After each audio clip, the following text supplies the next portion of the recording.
अगर पवन खेसारी एक हो गए हैं और आप लोग काफ़ी जश्न मना रहे हैं और काफ़ी खुशियां मना रहे हैं कि भोजपुरी के दो जो सबसे बड़े सुपरस्टार हैं वो लोग अब एक हो गए हैं और काफ़ी ज़्यादा खुशी की बात है, तो आप लोग गलत सोच रहे हैं दोस्तों। तुहरा जैसन भाई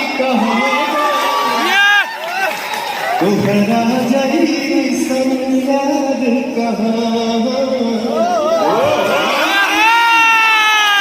हम आप लोग को बता देना चाहते हैं, एकदम इन्होंने वक्त बदल दिया, जज्बात बदल दिए, जिंदगी बदल दी। भैया पवन खेसारी एक नहीं हुए हैं, वो लोग सिर्फ एक दिखावे के लिए। एक अवार्ड शो था जहां पे अमूमन ये बताया जा रहा है कि भोजपुरी को आगे बढ़ाना है, भोजपुरी इंडस्ट्री को काफी ऊपर लेके जाना है।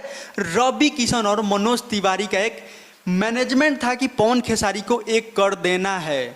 पूछा किसी ने? पूछा किसी ने? किसी ने नहीं पूछा। लेकिन दोस्तों ये लोग एक होने वाले नहीं हैं। Are you comedy me? फिर से आप लोगों को एक महीना के बाद फिर कंट्रोवर्सी देखने को मिलेगा। क्यों मिलेगा पता है आपको? चोली के पीछे क्या? तो दोस्तों हम आपको बता दें कि भोजपुरी इंडस्ट्री के ये दो जो सबसे बड़े स्टार हैं, पवन सिंह और खेसारी लाल यादव, ऐसा लोग कहते हैं कि यही दोनों सबसे बड़े सुपरस्टार हैं। तो हम आपको बता दें कि इन दोनों में से किसी एक का गाना ज़्यादा चलेगा, किसी एक का कम चलेगा, तो फिर कंट्रोवर्सी करेंगे ही करेंगे, क्योंकि ये आदत है, ये एक ट्रेंड सा चल गया है भोजपुरी इंडस्ट्री में कि हम दोनों को हर हाल में लड़ाई करना है और हम दोनों का जो सीट है 1 और 2 नंबर का वो किसी और को नहीं देना है। बहुत तेज हो रहा है, बहुत तेज हो रहा साल। चलिए अब हम बात करते हैं भोजपुरी इंडस्ट्री के और बड़े बड़े स्टारों के, जैसे अंकुश राजा, रितेश पांडे, नीलकमल सिंह। ये लोग विवाद में नहीं आते हैं, फिर भी इनके गाने अच्छे खासे चल जाते हैं, लेकिन फिर भी ये नंबर 1 और नंबर 2 का जो पैदान है वो हासिल नहीं कर पा रहे हैं। क्यों? क्योंकि ये जो दो सुपरस्टार हैं पवन सिंह और खेसारी लाल यादव, ये लोग कतई नहीं चाहते हैं कि हमारा स्थान कोई आकर ग्रहण करे। क्या बोला तूने? तो दोस्तों आप लोग को क्या लगता है कि भोजपुरी के जो ये दो सबसे बड़े स्टार हैं अभी अवार्ड शो में एकदम गले मिल रहे हैं, चुम्मा ले रहे हैं, किस कर रहे हैं? तो आप लोग को हम बता दें ये सब एक दिखावा है, ये एक वहम है। इस वहम में मत पड़िए कि भोजपुरी के पवन सिंह और खेसारी लाल यादव एकजुट हो गए हैं और मिल गए हैं। बिल्कुल नहीं मिले हैं। अवार्ड शो खत्म होगा, उसके 15-20 दिन बाद फिर से आप लोगों को देखने को मिलेगा, पता है क्या? कंट्रोवर्सी। जी हाँ दोस्तों, क्योंकि ये लोग बिल्कुल भी नहीं सुधरने वाले। समझ रहे हो? समझ रहे हो आप?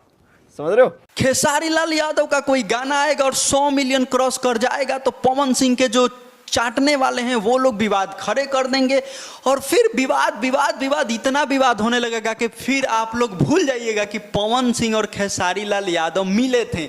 और फिर लोग पता है क्या लगाएंगे? पवन सिंह और खेसारी लाल यादव का ये वीडियो। तो रोका ना, तू कहा उंगली कोई रहता रहो, सुन लिया।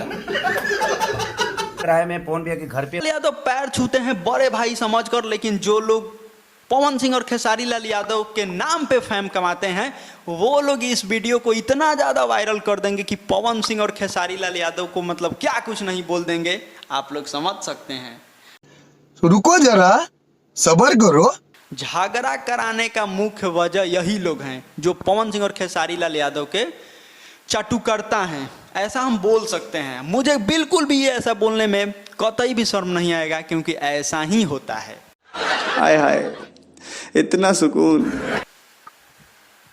तो आप लोग कमेंट सेक्शन में बता सकते हैं कि क्या मैं ये बात गलत बोल रहा हूँ या सही बोल रहा हूँ। क्या भोजपुरी इंडस्ट्री कभी सुधरेगी या नहीं सुधरेगी, या ये जो ट्रेंड चल रहा है विवाद का, कंट्रोवर्सी का, वो चलेगा? आप लोग कमेंट सेक्शन में बता सकते हैं। मिलते हैं किसी अगले वीडियो में, तब तक के लिए टाटा बाय बाय।